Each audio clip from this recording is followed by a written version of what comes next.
और दिल्ली आर्य प्रतिनिधि सभा के सौजन्य से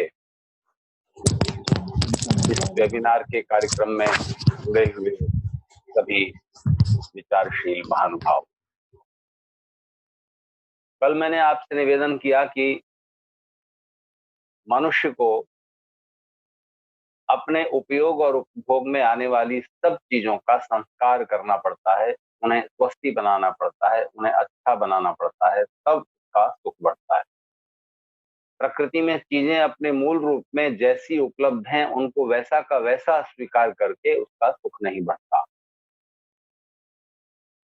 तो कपास को आप पहन नहीं सकते, उगा सकते हैं, और कपास भी उगी उगाई इतनी मात्रा में नहीं मिल जाएगी, आपको उसकी खेती करनी पड़ेगी, फिर उस उगी हुई कपास से, कॉटन से आपको धागा तैयार करना होगा, उसकी शेप बदलनी होगी, धागे को बुनकर फिर आप कपड़ा बनाएंगे, कपड़े को अपने साइज के हिसाब से सिलकर आपका तन ढकेगा, उसकी शोभा बढ़ेगी। इसी तरह से एक एक चीज के बारे में आप सोच लीजिए। अब प्रश्न ये है कि जब इतनी सारी इस पृथ्वी पर उपलब्ध चीजों का आप संस्कार करते हैं, तो देखने की बात यह है कि वो सब चीजें किसके लिए हैं। आज धरती पर कितनी फैक्ट्रियां हैं, कितनी इंडस्ट्रीज हैं, सब में कुछ ना कुछ बन रहा है, और खेती में बहुत कुछ उपज रहा है, जमीन के अंदर से आप बहुत कुछ सामग्री निकाल रहे हैं, और जमीन के अंदर से लोहा, चांदी, सोना, तांबा, पेट्रोलियम वगैरह निकाल निकाल कर आप उसका भरपूर उपयोग कर रहे हैं। तो इंडस्ट्रीज में, फैक्ट्रियों में जितनी चीजें बन रही हैं और उनको अच्छा बनाया जा रहा है उद्योगों के द्वारा मनुष्य के सुख सुविधा बढ़ाने के लिए, वो सारी चीजें किसके लिए हैं? मनुष्य के लिए ही तो हैं। तो मनुष्य के लिए जिन चीजों को बनाने के लिए, उनको अच्छा बनाने के लिए इतना इंतजाम, इतना प्रबंध, इतनी फैक्ट्रियां, इतनी इंडस्ट्रीज लगी हुई हैं, तो उस मनुष्य को अच्छा बनाने के लिए कुछ नहीं उपाय होना चाहिए? मनुष्य के लिए बाकी सारी चीजें अच्छी बनानी पड़ती हैं, तब वो मनुष्य के उपभोग और उपयोग में आती हैं। तो जो चीजें, सारी चीजें मनुष्य के लिए बनाई जा रही हैं, उस मनुष्य को अच्छा बनाने का कोई उद्योग, कोई पुरुषार्थ, कोई परिश्रम, प्रयास नहीं होना चाहिए।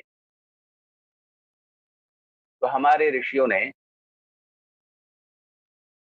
मनुष्य के निर्माण पर, मनुष्य के विकास पर, मनुष्य को बहुत अच्छा विकसित बनाने पर, उसके जीवन की यात्रा सुगम हो सके और उसके जीवन के बाद की यात्रा भी और आनंदमय हो सके, इसके लिए पूरी एक जीवन शैली दी है, पूरी एक प्रविधि हमारे सामने रखी।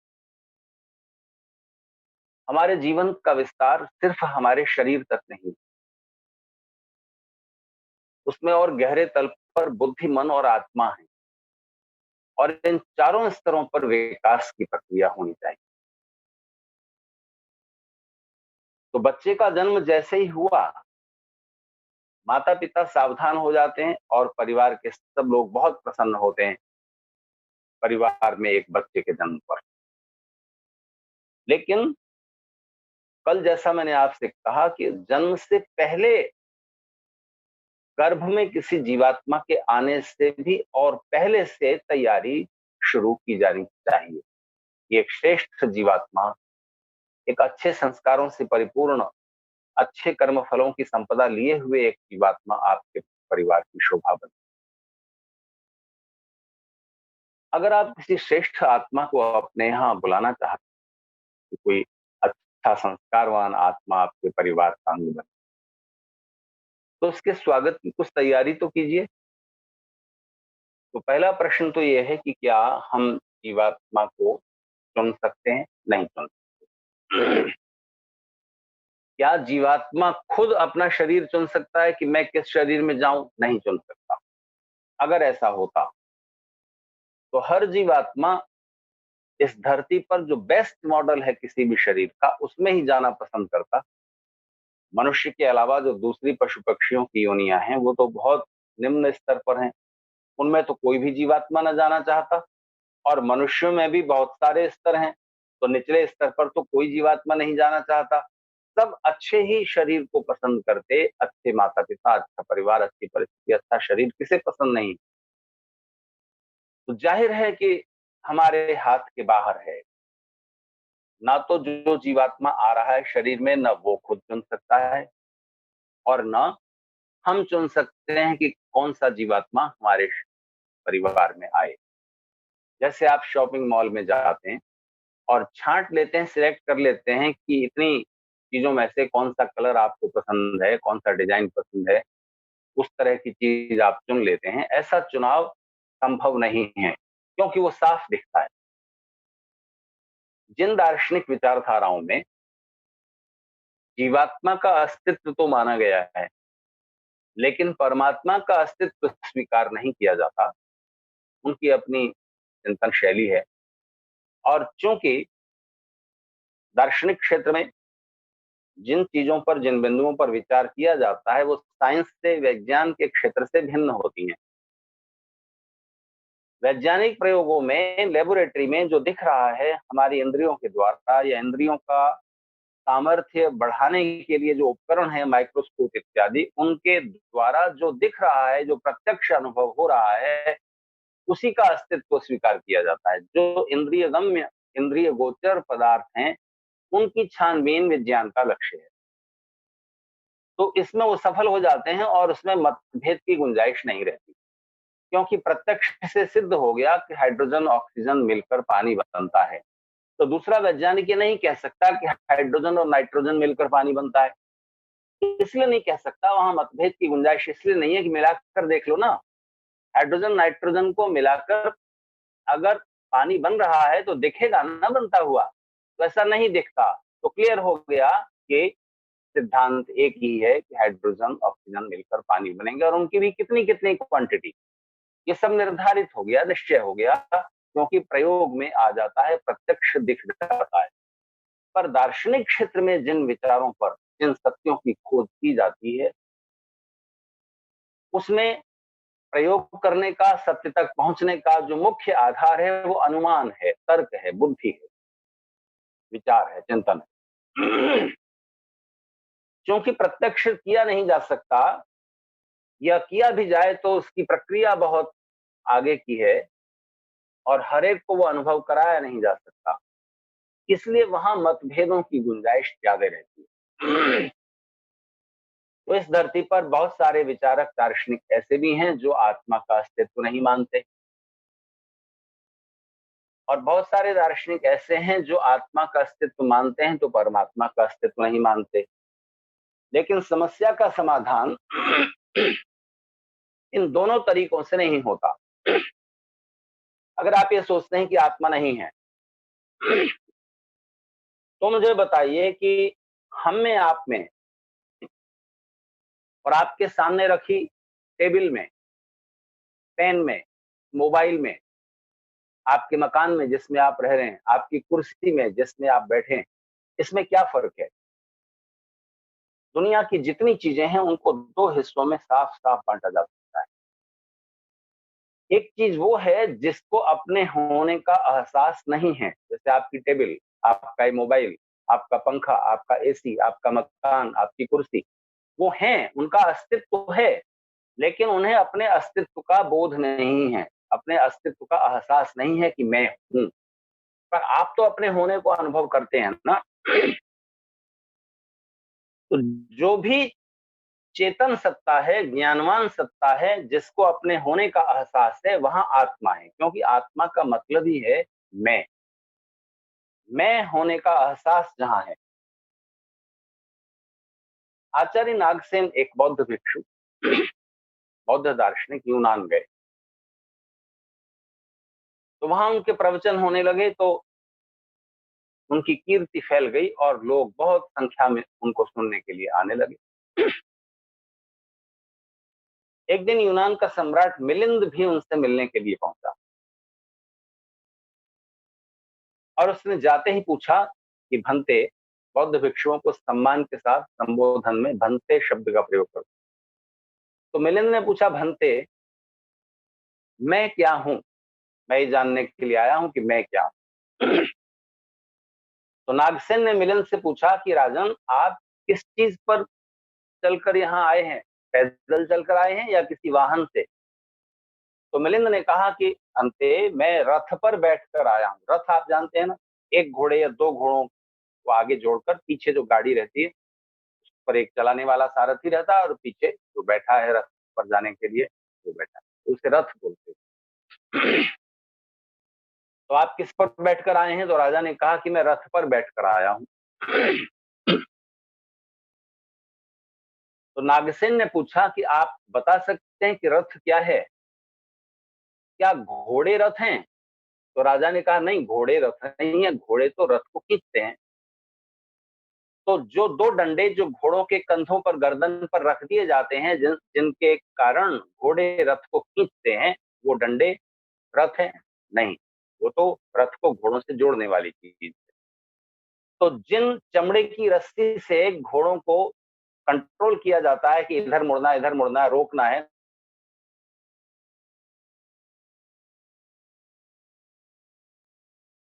तो फिर जिस सीट पर आप बैठे वो रथ है? नहीं, वो तो बैठने की सीट है। तो जो दो पहिए हैं रथ के, वो रथ है? नहीं, वो तो रथ के पहिए हैं।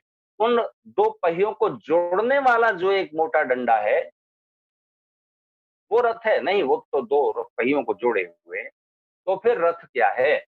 तो राजा ने कहा कि घोड़े, घोड़ों को जोड़ने वाले डंडे, घोड़ों को नियंत्रित करने वाली लगाम, बैठने की सीट, पहिए, पहियों को जोड़ने वाला डंडा, इनको मिलाकर, इन सबको मिलाकर जो बनता है वही रथ है। तो नागसेन ने पूछा कि आप बताएं, आप क्या हैं? हाथ आप हैं? ये हाथ आप है? नहीं, ये तो मेरे हाथ हैं। पैर आप हैं? नहीं, ये तो मेरे पैर हैं। नाक आप है? नहीं, ये तो मेरी नाक है। कान आप है? नहीं, ये तो मेरे कान है। एक एक अंग नागसेन नाम लेते गए और मिलिंद बोलता गया कि ये तो मेरा एक अंग है, एक पार्ट है। तो नागसेन ने पूछा कि जिस तरह से पहिए, पहियों को जोड़ने वाला डंडा, बैठने की सीट, घोड़े, इन सबको मिलाकर रथ होता है, इसी तरह से हाथ पैर आंख नाक कान वगैरह को मिलाकर आप हैं। अंतर क्या है? मिलिंद संतुष्ट होकर चला आया। जो अनात्मवादी लोग हैं, जो आत्मा के अस्तित्व को नहीं मानना चाहते, वो इस दृष्टांत से बहुत प्रसन्न होते हैं। पर एक चीज मिस कर जाते, नागसेन जैसा बड़ा दार्शनिक भी वो चीज मिस कर रहा है। मैं आपको एक उदाहरण देकर पूछता हूँ, बताइए ये क्या है? आप सब कहेंगे ये पुस्तक है, किताब है। तो अब मैं आपसे पूछता हूँ कि क्या ये वाला पेज किताब है? तो आप कहेंगे नहीं, ये तो किताब का कवर है। तो ये वाला पेज किताब है? नहीं, ये किताब का पहला पेज है। ये वाला पेज दूसरा पेज है, ये तीसरा पेज है, चौथा पेज है, 400-500वां पेज है। तो फिर इन सबको मिलाकर जो है वो किताब है। ठीक बात है ना? ठीक है। लेकिन इस किताब के अंदर क्या वो चीज है जो ये महसूस करती हो कि मैं पुस्तक हूं और ये मेरे पृष्ठ हैं अलग अलग? वो महसूस करने वाली चीज ना इसमें है, ना रथ में है, पर मनुष्य में है। वो अपने होने का अनुभव करने वाली चीज क्या है? उसे हम आत्मा कहते हैं। आत्मा के अस्तित्व को सिद्ध करने के लिए मेरे पास बहुत सारे वैज्ञानिक और दार्शनिक तथ्य, तर्क और प्रमाण हैं, पर उन सब की चर्चा करने की अभी जरूरत नहीं है। आप ये समझ लें कि आत्मा का अस्तित्व है, और आत्मा हम उसे कहते हैं जो ज्ञान रखता है, क्योंकि ज्ञान अपने आप में एक गुण है। ज्ञान जो समझ रहा है, वो ज्ञानवान सत्ता, उसे ही हम चेतना कहते हैं, आत्मा कहते हैं। अगर आप ईश्वर को ना मानना चाहें, आत्मा को नहीं मानना चाहें, तो मैं आपसे पूछता हूं कि ज्ञान का, नॉलेज का अस्तित्व है कि नहीं? आप सारी चीजों के अस्तित्व को इनकार कर सकते हैं, पर क्या आप ये कहेंगे कि नॉलेज नहीं है जगत में? नॉलेज जैसी चीज कोई है? नॉलेज जैसी कोई चीज है कि नहीं? तो मैं आपसे पूछता हूं कि नॉलेज को धारण करने वाली चीज क्या है? क्योंकि प्रकृति के, नेचर के किसी भी मटेरियल में, किसी भी मैटर में, किसी भी चीज में आपको ज्ञान नहीं दिखेगा। प्रकृति के, नेचर के पदार्थों से बनी हुई कोई भी चीज, छोटी से लेकर बड़ी चीज, एटम से लेकर, एनर्जी से लेकर बड़े बड़े प्लेनेट तक, जो कुछ भी बना हुआ है, और आप प्रकृति से रॉ मटेरियल उधार लेकर जो कुछ भी बनाते हो, सुई से लेकर हवाई जहाज तक, अंतरिक्ष यान तक, उसमें किसमें ज्ञान है? हवाई जहाज को पता है कि मैं हूं, ये ज्ञान का सबसे पहला चरण है। तो नॉलेज किसमें है? नॉलेज कौन धारण कर रहा है? ये कौन है जो समझ रहा है कि ये चीज मैं जान रहा हूं और ये चीज मुझे समझ में नहीं आ रही? ये कौन है जानने वाला? तो ज्ञान का आधार जो है उसे हम चेतन सत्ता कहते हैं। एक बहुत बड़े साइंटिस्ट में, उनका नाम था अलेक्सिस कैरल। अलेक्सिस कैरल की एक किताब है मैन द अननोन, कभी समय मिले तो पढ़िएगा, इंटरनेट पर उपलब्ध है। अलेक्सिस कैरल एक सवाल उठाते हैं, नोबेल प्राइज जीतने वाले साइंटिस्ट हैं, ध्यान रखिए, और उस प्रश्न के बारे में अलेक्सिस कैरल का कहना है कि साइंस की लेबोरेटरी में हम सब साइंटिस्ट मिलकर कभी भी उस प्रश्न का उत्तर नहीं खोज सकेंगे। वो प्रश्न क्या है? वो प्रश्न ये है कि नॉलेज का जन्म कैसे हो जाता है, क्योंकि शरीर को बनता हुआ हम देख सकते हैं। एक डिंबाणु, एक शुक्राणु लीजिए, पुरुष शरीर का शुक्राणु, स्त्री शरीर का डिंबाणु लीजिए और परख नली में, बाहर परख नली में आप उसको मिलाइए, उसका निषेचन कीजिए और वहां शरीर बन जाएगा। स्त्री गर्भाशय की बजाय वैसे ही परिस्थितियां आपने वैज्ञानिक प्रयोगों से बाहर दे दी तो परख नली में शिशु तैयार कर लिया गया, ये प्रयोग हो गया। तो शुक्राणु और डिंबाणु के मिलन से शरीर की रचना हो रही है, स्त्री शरीर के गर्भाशय में होती है। वैज्ञानिकों ने बाहर परख नली में उसको निषेचित करके और शरीर की रचना कर ली। अलेक्सिस कैरल पूछते हैं कि शरीर की रचना के बीच वो चेतन सत्ता, ज्ञान रखने वाली सत्ता कहां से आ गई, कब आ गई, कैसे आ गई, ये हमें पता नहीं चलता। दूसरा उदाहरण अलेक्सिस कैरल देते हैं कि प्रोटोप्लाज्म में चेतना नहीं है, ज्ञान नहीं है, प्रोटोप्लाज्म में नॉलेज नहीं है। प्रोटोप्लाज्म के अंदर एक सेल वाला प्राणी बन जाता है, फिर 2 सेल वाला, 3 सेल वाला, इस तरह बनते बनते प्राणियों का विकास होता है, ऐसा वैज्ञानिक जगत में माना जाता है। पर अलेक्सिस कैरल का सवाल है कि हमें बिल्कुल पता नहीं चलता कि जब शरीर बन जाता है, एक परिपूर्ण शरीर, जितने अंग उस शरीर में होने चाहिए, उसकी व्यवस्था उसके जीन में है, शुक्राणु और डिंबाणु में है, उस प्रकार से जब शरीर बन गया, तब उसमें शरीर के बनते हुए या बनने से पहले या बनने के पूरा बनने के बाद आत्मा यानी ज्ञान रखने वाली सत्ता कब आ गई, कैसे आ गई, ये हमें पता नहीं चलता। और वो सत्ता क्या है? प्रकृति के पदार्थों से भिन्न है। वो कैसी है, कहां से आती है, इस बारे में साइंस हमेशा चुप रहेगी, क्योंकि साइंस की लेबोरेटरी में इस प्रश्न का उत्तर नहीं ढूंढा जा सकता। अलेक्सिस कैरल बोलते।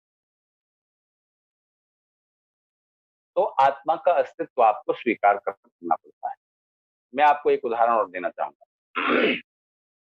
सुना है कि परसों दिल्ली में बारिश हुई है और 2-4-10 दिन बीतने दीजिए तो आप कच्ची जमीन में अगर कभी देखेंगे तो बारिश के मौसम में आपको एक लंबा सा कीड़ा रेंगता हुआ नजर आएगा। इसे केंचुआ कहते हैं, हिंदी में केंचुआ, इंग्लिश में अर्थवॉर्म।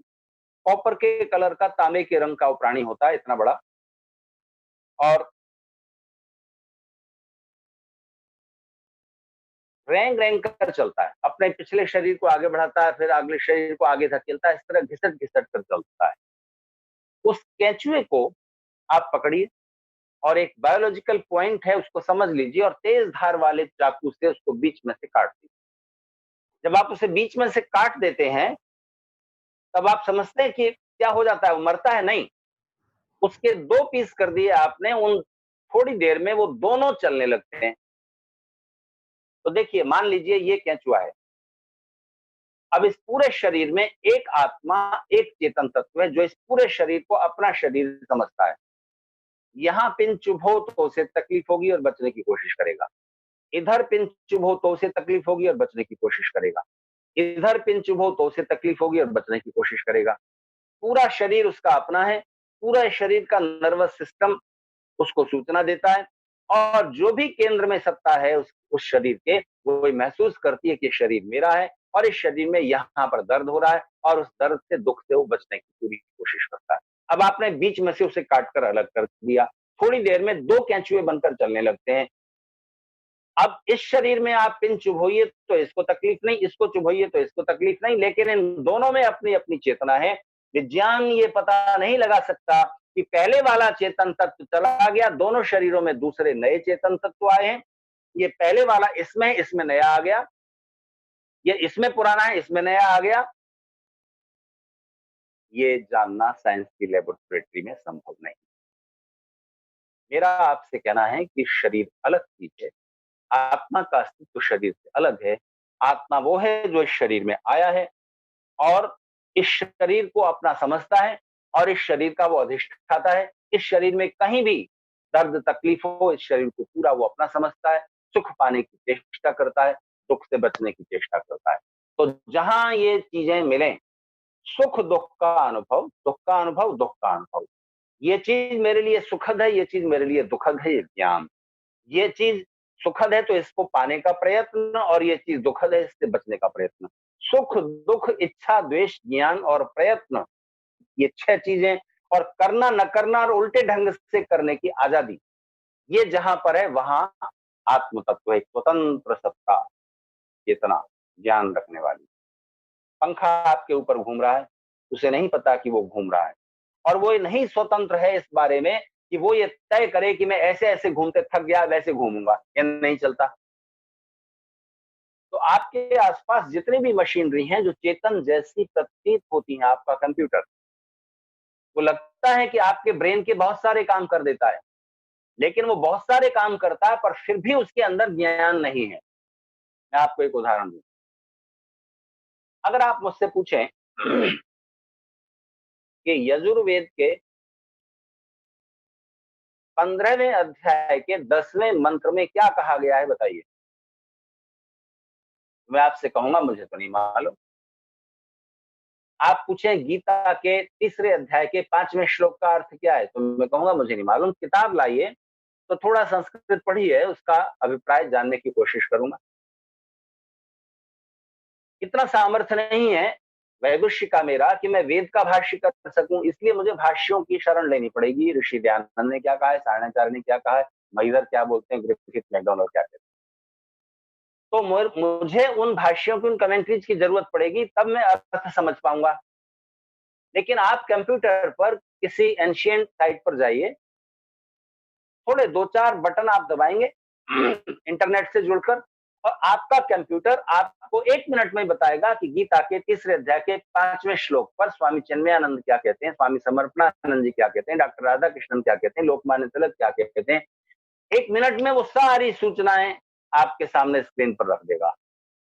यजुर्वेद यजुर्वेद के 15वें अध्याय के 10वें मंत्र का क्या भाष्य है, सायणाचार्य क्या कहते हैं, महीधर क्या कहते हैं, ग्रिफिथ क्या कहते हैं, महर्षि दयानंद क्या कहते हैं, सब वो सामने रख देगा।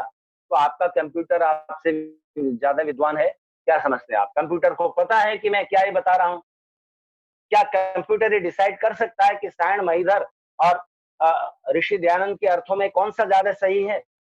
गीता के तीसरे अध्याय के 15वें श्लोक में चिन्मयानंद, लोकमान्य तिलक, डॉक्टर राधा कृष्णन वगैरह की कौन, समर्पणानंद जी की कौन सी व्याख्या सबसे ज्यादा ठीक है, ये निर्णय कंप्यूटर करेगा क्या? नहीं, उसमें ज्ञान नहीं है। उसने केवल एक तकनीकी प्रक्रिया के द्वारा जो उसकी मेमोरी में फीड कर दिया गया था वो आपके सामने प्रस्तुत कर दिया है, उसमें ज्ञान नहीं है।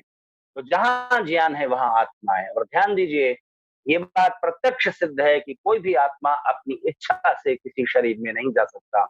जा सकता होता तो श्रेष्ठतम शरीर चुनता ना। होती, अपने बारे में सोचिए, हमें अगर फ्रीडम होती तो क्या हम श्रेष्ठतम शरीर चुनते कि नहीं चुनते? क्योंकि अगर आजादी होती है तो मनुष्य, अगर ऑप्शंस हैं और फ्रीडम है चुनने की, तो सबसे श्रेष्ठ चुनेगा, सबसे अच्छा चुनेगा। याद कीजिए, आपके जन्म से पहले क्या आपसे पूछा गया था कि कैसे शरीर में जन्म लेना है, किन माता पिता के परिवार में जाना है? आपसे नहीं पूछा गया। बस आपको जन्म लेने के लिए बाध्य होना पड़ा है। कौन है वो शक्ति जिसने बाध्य किया है आपको उसी शरीर में, उसी तरह के शरीर में? ऐसे ही माता पिता के यहाँ मनुष्य के अलावा दूसरे भी तो शरीर हैं, वहां भी जाने के लिए कोई जीवात्मा अपनी इच्छा से नहीं चाहेगा।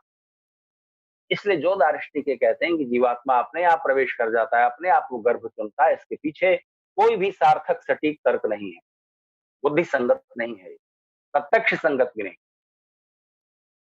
नहीं तो आप ही बताइए, आपके जन्म से पहले पूछा गया था, आपको याद आता है? और आप, अगर आप ये कहते हैं कि शायद हमने चुना होगा, याद नहीं आ रहा, अभी याद नहीं है, तो मैं आपसे कहता हूं कि कम से कम ये तर्क तो मानिए कि अगर याद नहीं है तो भी आपने श्रेष्ठतम तो चुना होता, सबसे बेस्ट तो चुना होता। एक दिन एक श्रीमान भोजन करने के लिए बैठे तो उनकी पत्नी ने कद्दू की सब्जी परस कर सामने रखी। तो उन्होंने पूछा, बार बार कद्दू की सब्जी बना देते हो? उनको नहीं पता कद्दू खाने से आदमी अगले जन्म में गधा बनता है। तो पत्नी ने कहा कि तो ये बात तो तुम्हें पिछले जन्म में सोचनी थी, आपके हाथ में नहीं है मित्र। ये कद्दू खाने जैसी बात नहीं है। तो ना तो आप चुन सकते हैं कि कोई ऐसी सोल आपके परिवार में आए, ना वो जीवात्मा चुन सकता है कि वो चाहे जहां घुस जाए किसी भी शरीर में, ये उसके सामर्थ्य से बाहर है। इसीलिए पता चलता है कि कोई और तीसरी शक्ति है, जिसे आप परमात्मा कहिए, ईश्वर कहिए, या आपकी आस्थाएं दूसरी तरह की, आप अल्लाह गॉड कुछ भी कहिए, कोई एक परम शक्ति है जिसके हाथों जीवन नियंत्रित हो रहा है। उसे हम परमेश्वर कहते हैं, परमात्मा कहते हैं। परमात्मा के अस्तित्व को भी सिद्ध करने के लिए मेरे पास बहुत सारे तर्क, तथ्य और प्रमाण हैं, लेकिन उनको भी प्रस्तुत करने का अभी समय नहीं। तो फिर क्या रह गया हमारे हाथ में? ना तो हम चुन सकते हैं कि कौन सा जीवात्मा आए, ना जीवात्मा खुद चुन सकता है कि किस शरीर में जाए।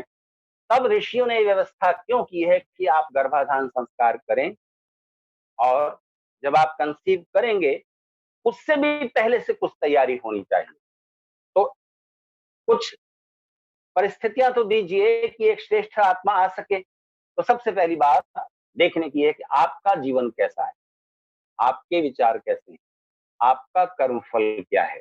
उसी आधार पर तय होगा कि कौन सा जीवात्मा आपके परिवार में आना। तो कर्मफल जो हो चुके वो तो हो चुके। दो चीजें आपके हाथ में है। एक, शरीर से स्वस्थ बालक आपके यहाँ जन्मे, इसके लिए पहले आप दोनों का शरीर यानी पति पत्नी का शरीर स्वस्थ होना, सबल होना आवश्यक। इसलिए गर्भाधान से कुछ महीने पहले से आप शरीर को पोषण देने वाले कुछ ऐसी चीजों का सेवन करें जिसका आयुर्वेद में वर्णन है।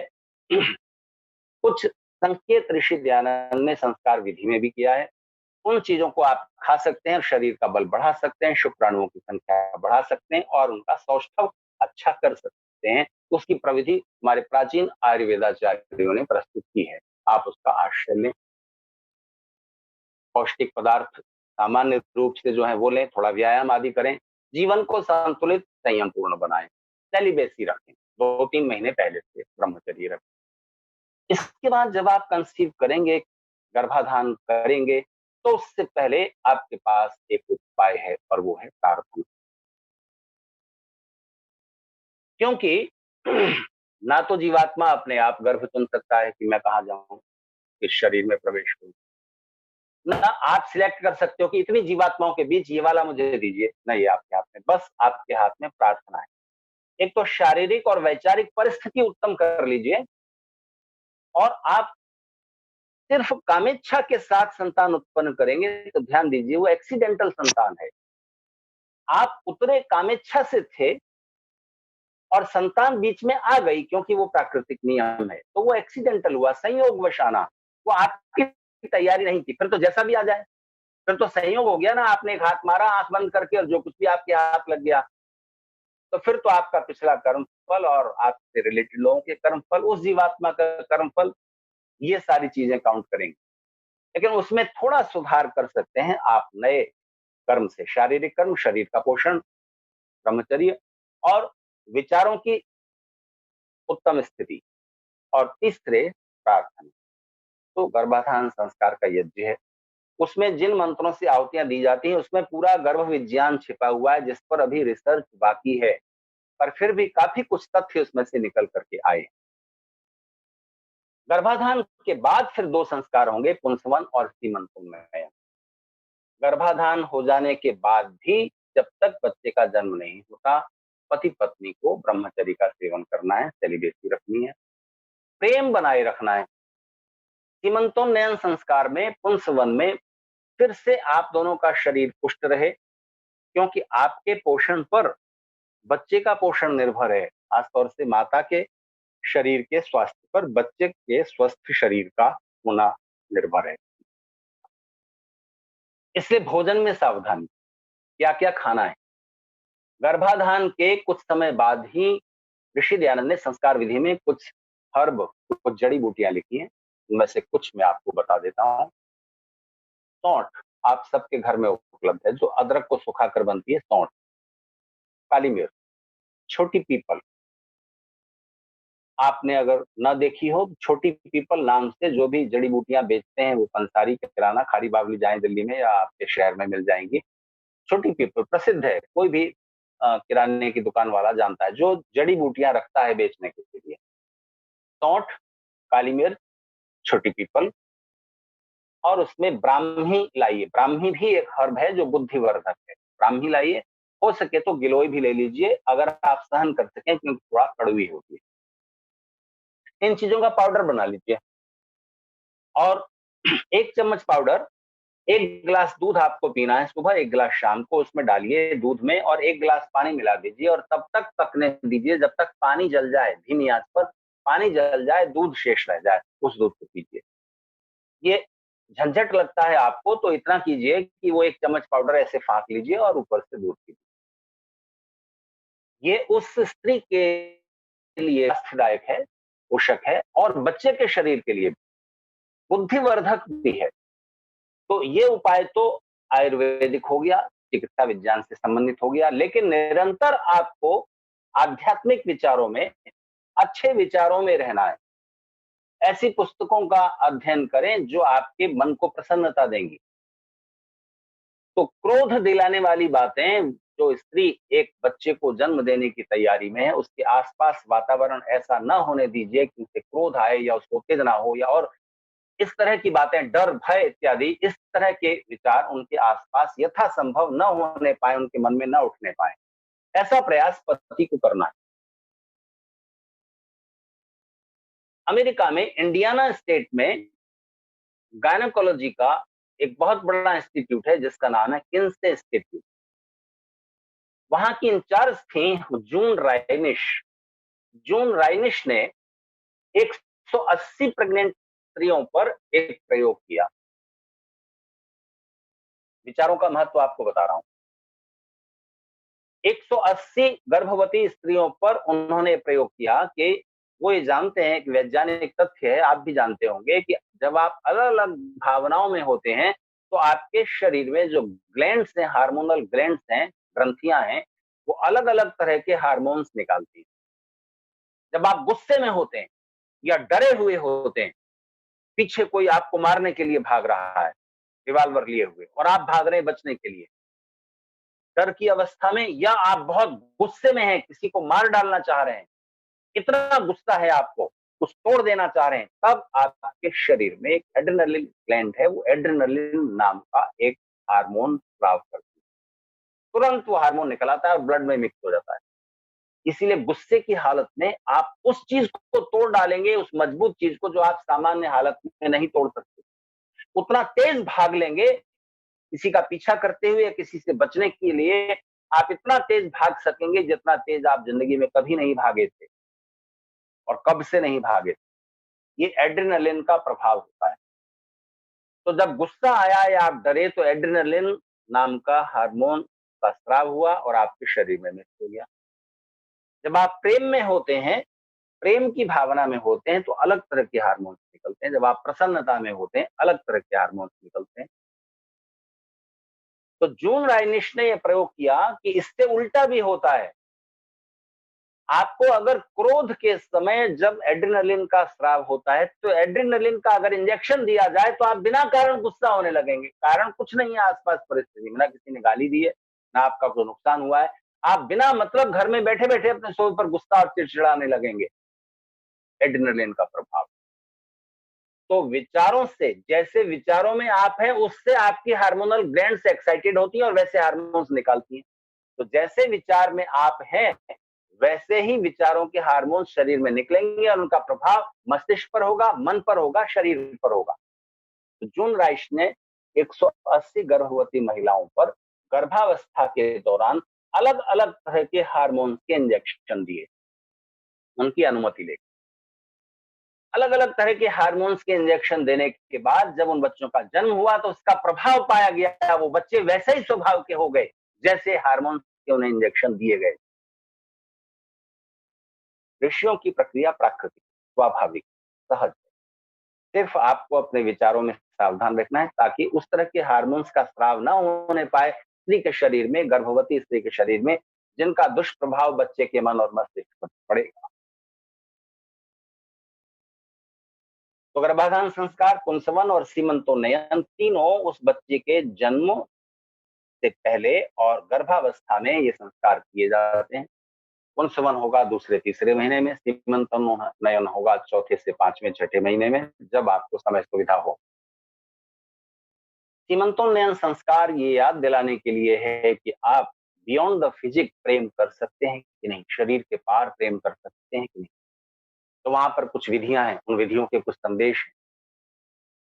अब मैं उन विधियों की चर्चा करने से बच रहा हूं क्योंकि फिर ये चर्चा रविवार तक पूरी नहीं हो पाएगी। इसलिए बस संकेत में समझें कि जन्म से पहले 3 संस्कार हैं और इसमें प्रार्थना का भी भाग है। जब आप प्रार्थना करते हैं तो प्रार्थना परमेश्वर क्यों सुनते हैं? लोगों के मन में ये भी एक प्रश्न उठता है कि हम प्रार्थना क्यों करें? चलो मान लिया कि ईश्वर है, मान लिया कि ईश्वर है, तो हम अपना काम कर रहे हैं, ईश्वर अपना काम कर रहे हैं। और ईश्वर को मानने वाले सब लोग ये कहते हैं कि ईश्वर न्यायकारी हैं। अगर ईश्वर किसी को सुख देते हैं या दुख देते हैं तो उसके पीछे न्याय होता है और न्याय का कारण कर्म होता है उस जीवात्मा का। तो जैसा जैसा कर्म किया ईश्वर वैसा ही न्यायपूर्वक व्यवस्था करते जाते हैं सुख और दुख की। तो कर्म का ही तो फल ईश्वर देंगे ना, न्यायकारी हैं इसलिए। तो जब कर्म का फल देंगे तो प्रार्थना कहां से बीच में आ गई? प्रार्थना क्या कोई चापलूसी है कि हम उसको सुन करके अ, हमारी प्रार्थना को सुन करके परमेश्वर फल दे देंगे हमें, अच्छा या बुरा, या बुरे से बचा देंगे? तो परमेश्वर चापलूसी पसंद हो गए? नहीं, ऐसा नहीं। परमेश्वर किसी चापलूसी की वजह से आपको फल नहीं देते, चापलूसी से खुश होकर के नहीं देते। तो जब आप ये पूछते हैं कि हम अपना काम कर रहे हैं, अपनी दुकान पर जा रहे हैं, अपना स्कूल में पढ़ाने जा रहे हैं, अपना ऑफिस जा रहे हैं, खेती कर रहे हैं, जो कुछ भी हम अपना काम कर रहे हैं, परमात्मा का काम परमात्मा करे।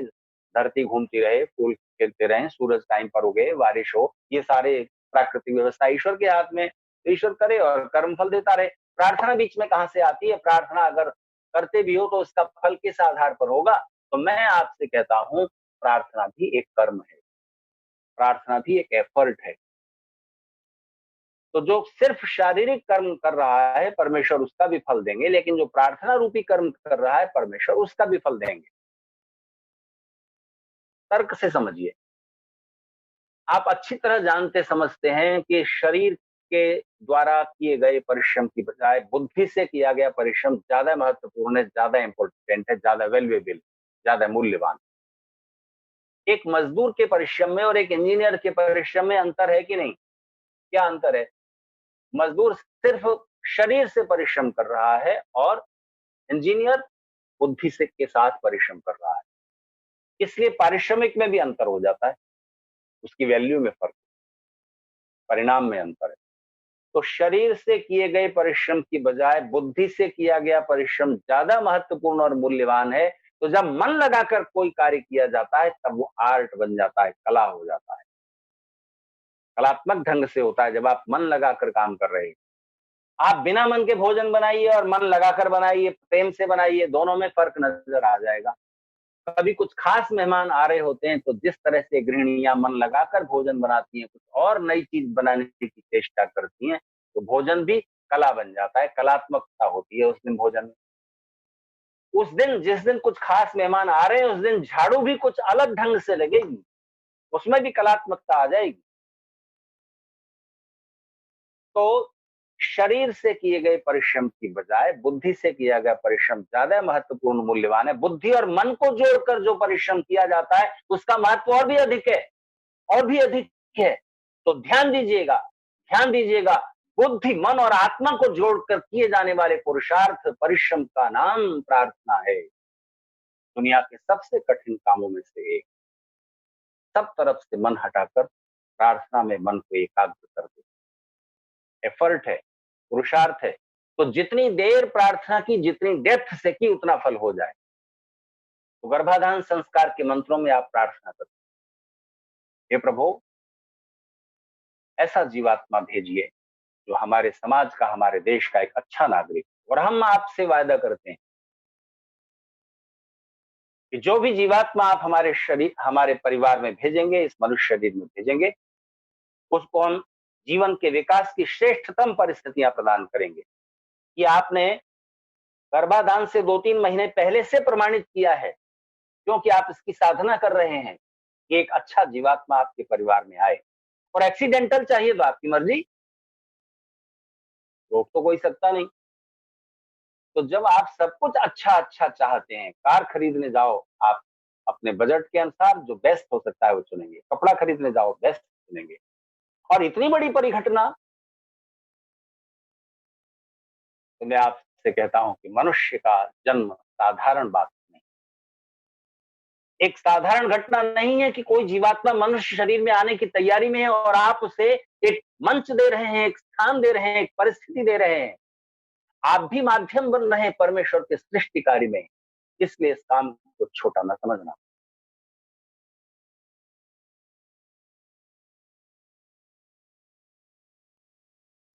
उनमें मनुष्य के जन्म के बारे में कुछ विचित्र माइथोलॉजिकल बात, मैं उसकी चर्चा आपसे करते हुए अपनी बात को समेटूं। देखिए, पहले ये समझ लें कि धरती पर जितनी धार्मिक विचारधाराएं हैं, उनके दो विभाग हैं, दो वर्ग, दो कैटेगरी। एक, वो धार्मिक विचारधाराएं हैं जिनका जन्म भारतवर्ष की धरती पर हुआ है और वो सीधे सीधे वेद से कनेक्टेड हैं, चाहे वो भूल गए हों, क्योंकि वो उसी प्राचीन परंपरा से कुछ विकृत होकर या विकसित होकर या कुछ नया जोड़कर किसी नई परिस्थितियों के कारण उन विचारधाराओं का जन्म हुआ है। भारत में जन्मी विचारधाराएं कौन सी है? हिंदू परंपरा से जुड़ी धाराएं जिसका आधार सीधे सीधे वेद है, चाहे वो फिर शैव हो, शाक्त हो, वैष्णव हो, वगैरह वगैरह। या जैन और बौद्ध हो, जो वेद को नहीं मानते लेकिन फिर भी उनमें सिद्धांत मूल वही है। मूलभूत सिद्धांत भारत में उपजे सारे धार्मिक विचारधाराओं के अंदर पाए जाएंगे। तो जैन, बौद्ध और हिंदू परंपरा की विचारधाराएं, सिख भी ले लीजिए, वो सब एक ही तरह के मूल सिद्धांतों को मानते हुए चलते हैं। सब पुनर्जन्म मानते हैं। भारत में पैदा हुई विचारधाराएं सब पुनर्जन्म मानते हैं। जैन और बौद्ध परमात्मा को नहीं मानते लेकिन आत्मा को मानते हैं। आत्मा को सब मानते हैं, पुनर्जन्म सब मानते हैं। जैसा कर्म करोगे वैसा फल अवश्य मिलेगा, उससे नहीं बच सकते, ऐसा सब मानते हैं। भारत से बाहर जिन धार्मिक विचारधाराओं का जन्म हुआ है, वो भी एशिया में हुआ है। यूरोप में किसी धार्मिक विचारधारा का जन्म नहीं हुआ। सारे यूरोपियन क्रिश्चियनिटी को मानते हैं और क्रिश्चियनिटी का जन्म यरूशलेम में हुआ। एशिया में यहूदी थे, जीसस क्राइस्ट, और क्रिश्चियनिटी उसके बाद जीसस क्राइस्ट के कारण शुरू हुई। तो जुडाइज्म, पारसी, जो जोरास्ट्रियन, और क्रिश्चियनिटी और इस्लाम, ये चार मुख्य हैं और इनके छोटे बड़े भेद छोड़ दीजिए। इनका जन्म भारत से बाहर हुआ। तो बहुत इनमें कुछ मौलिक मतभेद हैं। तो जितने ये भारत से बाहर पैदा हुए जो धार्मिक समुदाय हैं, जुडाइज्म, क्रिश्चियनिटी और इस्लाम, इनको सेमेटिक कहा जाता है। सेमेटिक विचारधाराएं हैं, धार्मिक विचारधाराएं। इनमें एक अजीब विश्वास है। परमेश्वर ने आदम को बनाया, मिट्टी से बनाया, किससे बनाया, फिर उसमें फूंक डाल दी, तो यानी चेतना डाल दी, उसमें समझ आ गई। फिर उन्होंने देखा कि आदम तो अकेला है, तो आदम की पसली, कमर में से एक पसली निकालकर उन्होंने स्त्री को बनाया, ईव को बनाया।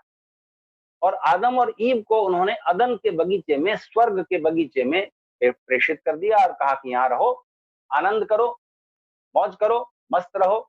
लेकिन बस एक बात का ख्याल रखना, ईश्वर ने कहा आदम और ईव से, पुरुष और स्त्री से, ये कहा कि ये जो वृक्ष है, ट्री ऑफ नॉलेज, ज्ञान का वृक्ष, इसके जो फल लगे हुए, ये फल कभी नहीं खाना। बाकी सारा स्वर्ग और इसमें उगे हुए पेड़ पौधे, फल फूल सब तुम्हारे। ये ट्री ऑफ नॉलेज का, ज्ञान के वृक्ष का फल कभी नहीं खाना। ये निर्देश ईश्वर ने उनको दे दिया। तो चूंकि मना कर दिया था, और स्वभाव है मनुष्य का, जिसको मना कर दो, जिस बात को, उसकी और उसकी उत्सुकता बढ़ जाती है, और स्त्रियों को ज्यादा, ऐसा उन मजहबों में कहा जाता है। तो ईव ने एक दिन आदम को कहा कि मैं तो ये फल खाऊंगी, तोड़ के लाओ।